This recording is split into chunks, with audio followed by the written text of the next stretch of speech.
Innal hamdalillah nahmaduhu wa nasta'inuhu wa nastaghfiruh wa na'udzu billahi min shururi anfusina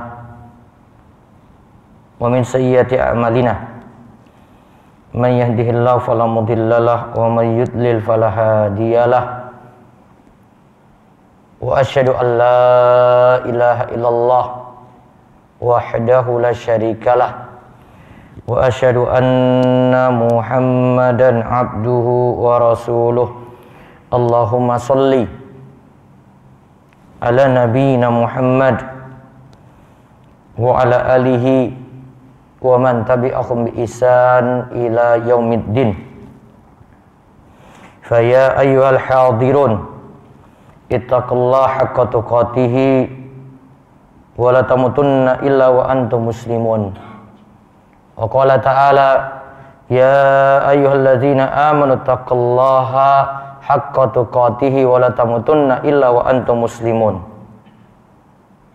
Wa qala ta'ala ya ayyuhan nasu taqu rabbakumul ladzi khalaqakum min nafsin wahidah wa khalaqa minha zawjaha wa batsa minhuma rijalan katsiran wa nisaa'a wattaqullaha alladzi tasaaluna bihi wal arham innallaha kana 'alaikum raqibah. Amma ba'd, ma'asyiral muslimin, jamaah Jumat rahimani wa rahimakumullah. Mengawali khutbah pada siang hari ini, sebagai khatib kita selalu mengingatkan untuk senantiasa meningkatkan ketakwaan kita kepada Allah Subhanahu wa taala. Karena dengan takwa itulah jalan keselamatan. Itulah yang menyelamatkan kita sekalian di dunia dan akhirat. Dengan ketakwaan itulah yang menjadikan kita mendapatkan kebahagiaan hakiki, kebahagiaan sejati. Kemudian salawat serta salam semoga tercurah pada junjungan kita sekalian, Nabi Agung, Nabi besar, Nabi kita Muhammad sallallahu alaihi wasallam. Ma'asyiral muslimin rahimani wa rahimakumullah. Setiap masuk waktu sholat, kita sekalian mendengar kumandang azan. Awal cerita dari pensyariatan azan ini wonten hadis saking Abdullah bin Zaid bin Abdi Rabbihi. Ia berkata, waktu saya bermimpi ada seorang mengelilingi saya seraya berkata, ucapkanlah Allahu Akbar, Allahu Akbar. Lalu ia mengucapkan takbir 4 kali tanpa tarji', ya, tanpa melakukan tarji'. Ada istilah tarji' di dalam masalah azan. Dan mengucapkan iqomah, diajarkan iqomah juga sama. Dan nanti di dalamnya ada ucapan qad qamatis shalah, qad qamatis shalah. Situ ada pengulangan. Ia berkata, ketika telah subuh aku menghadap Rasulullah sallallahu alaihi wasallam. Beliau bersabda, innaha la ru'ya haqqin.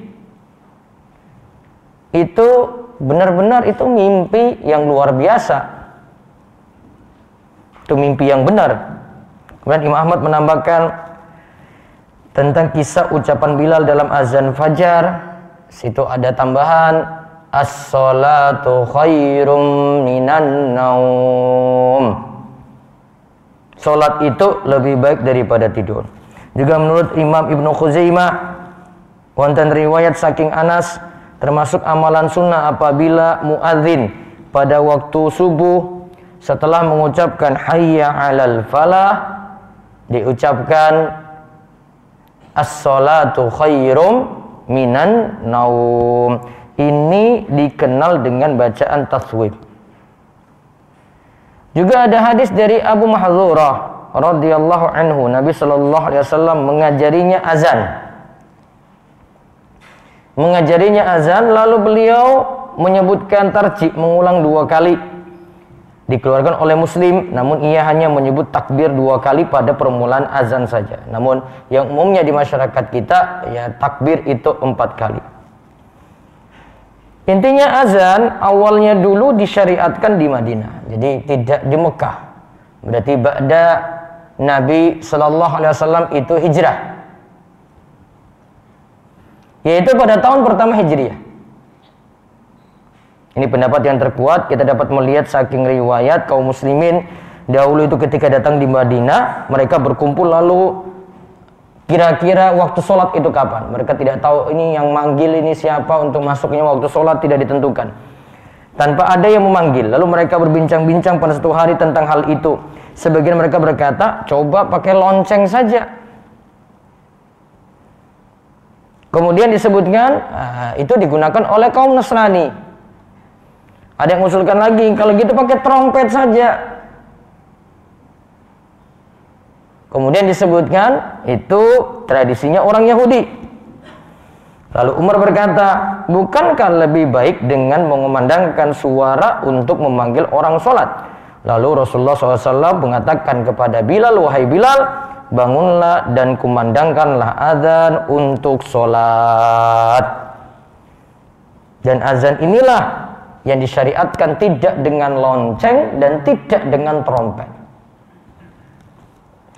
Lalu turunlah firman Allah tentang masalah adzan ini. Allah berfirman, wa idza nadaitum ila shalah, dan apabila kamu menyeru mereka untuk mengerjakan salat. Juga di dalam surat Jumu'ah ayat 9, ya ayyuhalladzina amanu idza nudiya lis-shalah, wahai orang yang beriman, jika kalian itu diseru, dipanggil untuk mengerjakan salat. Masyaallah muslimin rahimani wa rahimakumullah. Azan sendiri hukumnya sunnah kifayah menurut ulama Syafi'iyah. Namun bagi orang yang sholat sendirian hukumnya sunnah ainiyah. Artinya dia tetap masih disyariatkan untuk mengumandangkan azan walaupun sholat sendiri. Kenapa dalam mazhab Syafi'i tidak mengatakan azan itu jadi wajib? Dikarenakan dalam hadis tentang A'rabi ditanya tentang sholat, Nabi SAW cuma katakan sholat 5 waktu, di situ tidak disebutkan bacaan azan. Lalu dalam hadis musik fi sholatihi, orang yang jelek sholatnya, Nabi SAW sebutkan tentang wudu, tentang menghadap kiblat, tentang rukun sholat, dan Nabi SAW tidak menyebutkan azan di situ. Juga dalam hadis Nabi SAW itu katakan dari Abu Hurairah, lau ya'lamun nasu ma fin nida'i wa shafil awwali thumma lam yajidu illa ayastahimu alaihi lastahamu. Seandainya setiap orang itu tahu keutamaan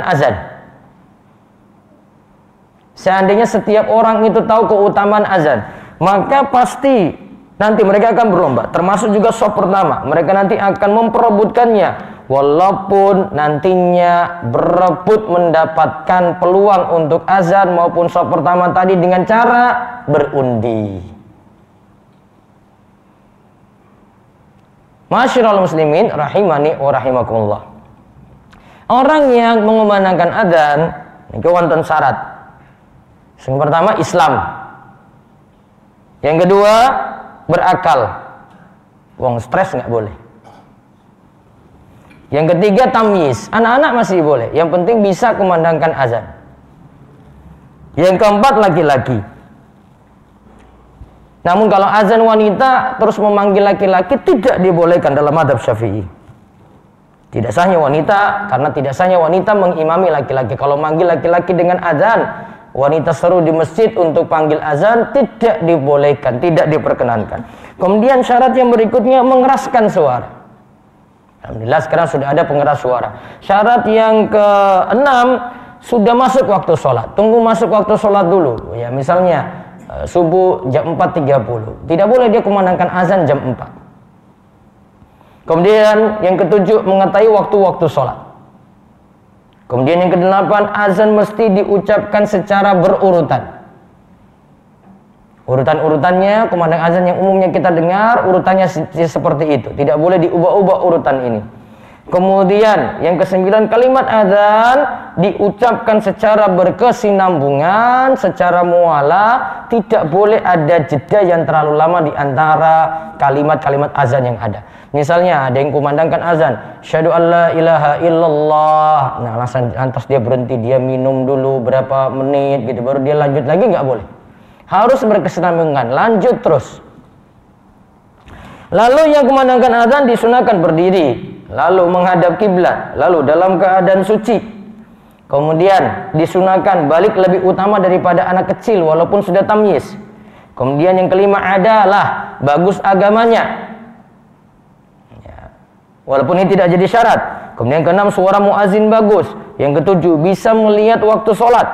Kemudian yang kedelapan, menoleh dengan lehernya ketika ucapan hayya ala sholat ke kanan, hayya alal falah ke kiri. Hayya ala sholat ke kanan, hayya alal falah ke kiri. Terus yang kesembilan, mengucapkan dengan tartil, perlahan-lahan dan tidak tergesa-gesa.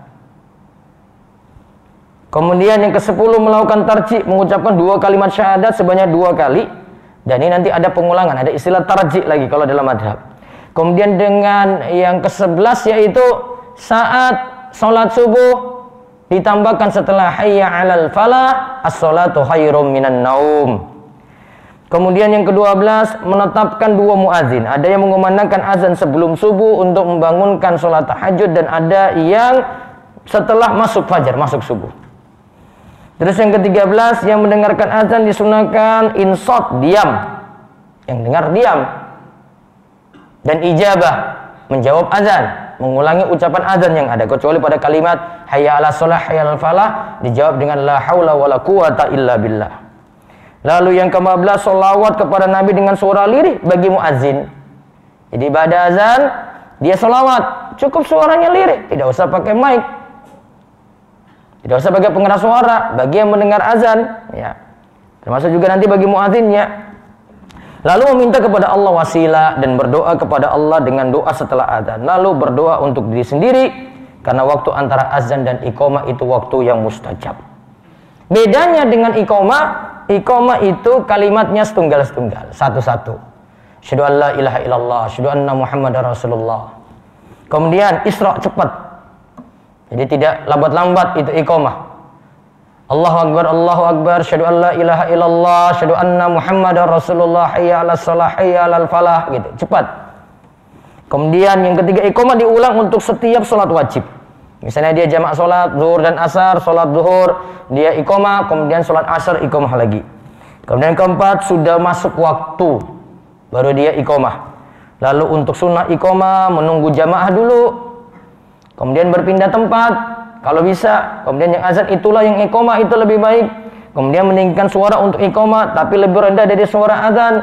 Kemudian musafir boleh mengumandangkan iqamah juga di kendaraannya kalau dia itu bersafar. Itu sekelumit tentang azan lan iqamah. Di situ ada panggilan hayya 'alas shalah, hayya 'alal falah. Ayo datangi sholat, ayo raih kebahagiaan, raih kemenangan. Dan itu seruan yang kita dengar setiap sholat 5 waktu. Nah, sekarang tugas kita, ayo kita renungkan sarengan, apalagi juga sholat subuh itu ada ucapan taswib, as-sholatu khairum minan naum. Apakah kita sudah memenuhi panggilan azan tadi? Karena ini bolak-balik panggilan ini diseru. Panggilan azan itu bukan waktu Jumatan saja. Namun panggilan azan itu setiap sholat 5 waktu. Menurut Imam Syafi'i, kita disuruh sholat berjamaah. Dan menurut Imam Nawawi, kita disuruh sholat berjamaah walaupun nanti ada yang menganggap hukumnya fardhu kifayah, ada yang menganggap hukumnya sunnah muakkad, tetap disuruh sholat berjamaah. Kecuali ada uzur syar'i, ada uzur yang dibolehkan, dia boleh meninggalkan sholat berjamaah. Namun kalau tidak ada uzur, walaupun menganggap itu fardu kifayah, atau nganggapnya sunnah muakkad, tetap sholat berjamaah di masjid dilakukan oleh kaum pria. Ayo sesarengan mari kita sadar untuk menghidupkan sholat berjamaah di masjid, karena ini panggilan yang diseru setiap waktunya. Itulah yang membuat kita nantinya mendapatkan kebahagiaan. Karena sebagaimana di awal tadi, takwa itulah jalan keselamatan. Semoga Allah beri taufik dan hidayah pada kita sekalian. Aku qouli hadza wastaghfirullah li wa lakum wa lisa'il muslimin innahu huwas-sami'ul alim.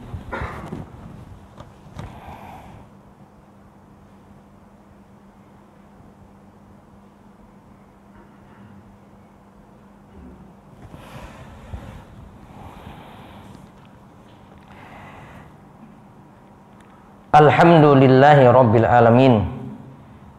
Wassalatu wassalamu ala asyrafil anbiya wal mursalin, nabiyina Muhammadin wa ala alihi wa sahbihi ajmain. Allahumma salli ala nabiyina Muhammadin wa ala alihi wa sahbihi ajmain. Ya ayyuhal hadirun, ittaqullaha rabbakum kama qala ta'ala, ya ayyuhalladzina amanu taqullaha haqqa tuqatih wa la tamutunna illa wa antum muslimun. Wa qala ta'ala, innallaha wa malaikatahu yusholluna 'alan nabi ya ayyuhalladzina amanu shallu 'alaihi wa sallimu taslima. Allahumma shalli 'ala Muhammad wa 'ala ali Muhammad kama shallaita 'ala Ibrahim wa 'ala ali Ibrahim innaka Hamidum Majid. Wa barik 'ala Muhammad wa 'ala ali Muhammad kama barakta 'ala Ibrahim wa ala ali Ibrahim innaka Hamidun Majid. Allahumma ighfir lil muslimina wal muslimat wal mu'minina wal mu'minat al ahya'i minhum wal amwat innaka sami'un qaribun mujibud da'wah. Allahumma inna nas'aluka al huda wat tuqa wal afaf wal ghina. Allahumma kfina bi halalika an haramik wa aghnina bi fadlika amman siwak. Allahumma inna na'udzubika min zawali ni'matik wa tahawuli afiyatik wa fujaati nikmatik wa jami'i sakhatik. Allahumma inna na'udzubika minal barasi wal jununi wal juzami wa min sayyil asqam. Allahumma ahsin akibatana fil umuri kulliha wa ajirna min khizyid dunya wa adzabil akhirah. Rabbana atina fid dunya hasanah wa fil akhirati hasanah wa qina adzaban nar. Walhamdulillahi rabbil alamin. Ibadallah, innallaha ya'muru bil adli wal ihsan wa ita'i dzil qurba wa yanha 'anil fahsya'i wal munkar wal baghi ya'idukum la'allakum tadhakkarun. Wa la dzikrullahi akbar. Aqimus shalah.